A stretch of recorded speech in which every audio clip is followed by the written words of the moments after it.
Guys, good morning po. Welcome back po sa ating channel, Jeffrey's Nature and Animal Lovers. So for today's video, meron po akong ipapakita sa inyo. Meron pong nakita si Kuya John Lloyd na ibon, nangihina po siya. So ito guys, ipapakita ko po sa inyo. Ang ganda po ng ibon na to guys. Ito po, ipanoorin nyo po yung video. A few moments later. Ito siya guys oh. Saan mo nahuli ang Kuya John Lloyd? Doon sa may bakod, nakita ko doon kanina.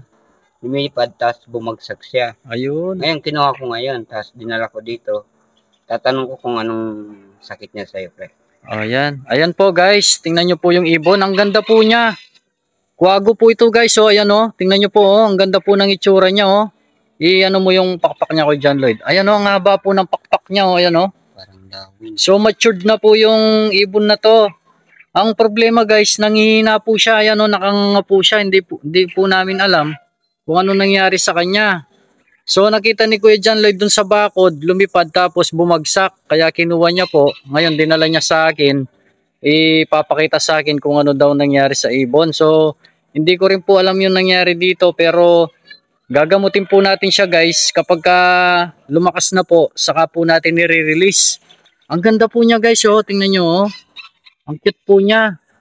Kaso nanghihina po talaga. Ayan oh. Sana mapagaling natin to guys para mapakawalan po natin dito. Chinek ko naman yung katawan niya tsaka yung mga pakpak niya. Wala naman pong tama ng bala o ng airgun. Pero wala po siyang sugat. Ang ano po niya, nanghihina po siya. Ayan oh. Nakanganga po siya tapos pumipikit-pikit. Hindi ko po alam kung anong sakit niya. Pero gagamutin ko po. Ibibigay po natin yung makakaya ko po dito para mapagaling po siya.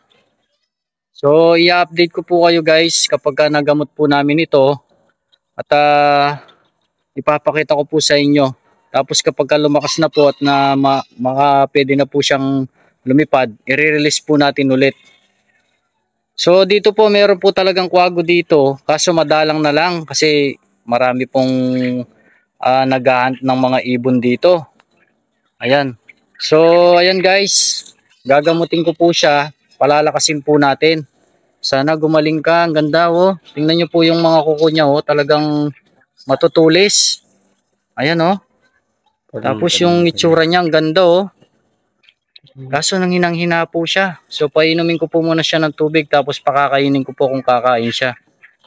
I-update ko po kayo mamaya guys kapag napagaling namin siya. Ayan. Stay tuned lang po kayo guys. Ito guys, ikukulong ko po muna siya dito. So binigyan ko na po siya ng tubig. Pinainom ko na po ng tubig. At saka vitamins. Tinurukan ko po ng vitamins. So abang-abangan na lang po natin kung gagaling siya. Tapos pangkukuha ko po siya ng pagkain. So alam ko karne po yung kinakain nito eh. Kaya hanap ko po muna siya ng pagkain. Para lumakas po siya. So ikukulong ko po muna dito. Para lumakas-lakas po siya at makapagpahinga. Yan po siya guys oh, nangihina po siya oh. Oh. Mas bigyan ko pa ng tubig to para makainom siya mamaya. Sa sobrang init po siguro ng panahon oh, kaya siya nagkasakit. Pumayat po siya eh, ano. Ganda po niya oh. Stay tuned lang po kayo, sana gumaling po siya. Ang gandang ibon nito oh. Wago.